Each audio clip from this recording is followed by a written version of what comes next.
तो क्वेश्चन करते हैं, massless rod BD of length L, ठीक है, इसका लेंथ जो है वो L है, is suspended by two identical massless strings AB और CD of equal length, AB और CD का लेंथ बराबर, block of mass M is suspended at point P such that BP is X, है ना, डायग्राम में दिया हुआ ही है, कुछ सेल्फ एक्सप्लेनेटरी है। अच्छा, क्या बोलता है, if the fundamental frequency of left wire मतलब AB is twice the fundamental frequency of right wire CD, तो X की वैल्यू पूछिए।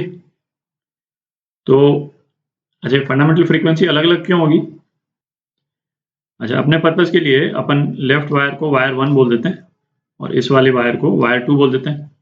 तो ये क्या बोल रहा है, फंडामेंटल फ्रीक्वेंसी फर्स्ट वायर की, ये यदि F1 से डिनोट कर रहे हैं अपन फंडामेंटल फ्रीक्वेंसी को, वो राइट वायर की जो फंडामेंटल फ्रीक्वेंसी है उससे डबल है, ठीक है। तो ऐसा क्यों होगा, इनकी जैसे लेंथ तो सेम है, तो फंडामेंटल फ्रीक्वेंसी से रिलेटेड जो वेवलेंथ है ना, वेवलेंथ तो सेम ही होगी दोनों में, क्योंकि लेंथ सेम है स्ट्रिंग की, है ना, वेवलेंथ लैम्डा नॉट, जब स्ट्रिंग की लेंथ सेम है तो ये स्ट्रिंग जो है फंडामेंटल फ्रीक्वेंसी के लिए तो इस मोड में वाइब्रेट करेगी, ठीक है। तो फंडामेंटल मोड में ये वायर जब वाइब्रेट करेगा तो वेवलेंथ लैम्डा नॉट अपॉन 2 जो है वो L के बराबर हो जाएगा, तो इसका मतलब वेवलेंथ कितनी हो जाएगी, 2L फंडामेंटल मोड में जब ये वायर वाइब्रेट करेगा। चूंकि लेंथ बराबर है तो दोनों ही केस में फंडामेंटल मोड में वेवलेंथ दोनों की एग्जैक्टली सेम है, तो फ्रीक्वेंसी में पर डिफरेंस कहां से आ रहा है, वेलोसिटी डिफरेंट होगी, AB में और CD में वेलोसिटी डिफरेंट होगी। और वेलोसिटी क्यों डिफरेंट होगी, क्योंकि इस मास के कारण, ये मास थोड़ा इस तरफ है तो टेंशन अलग अलग होगा, है ना। तो इस वाले वायर में टेंशन T1 बोल देते हैं, इस वाले वायर में टेंशन T2, ठीक है। तो V1 जो है वेलोसिटी इन वायर 1, ये वेलोसिटी इन वायर 2, तो V1 कितना हो जाएगा, √T1 बाय म्यू, और V2 हो जाएगा √T2 बाय म्यू, ठीक है।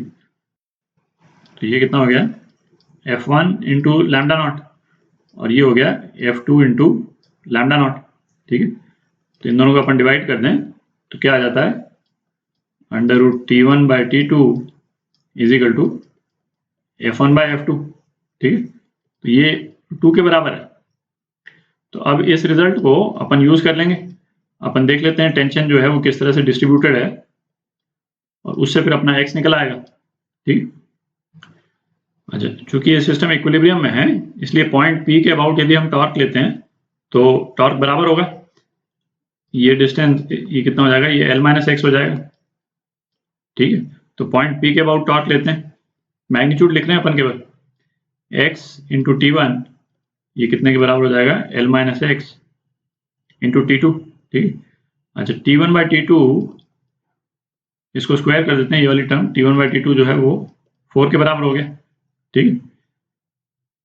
तो यहाँ वैल्यू डाल देते हैं T1 बाई T2 की, तो 4x is equal to L-X, है ना, T2 नीचे ले आया, तो x जो है वो कितना आ गया, L/5। ये आपका आंसर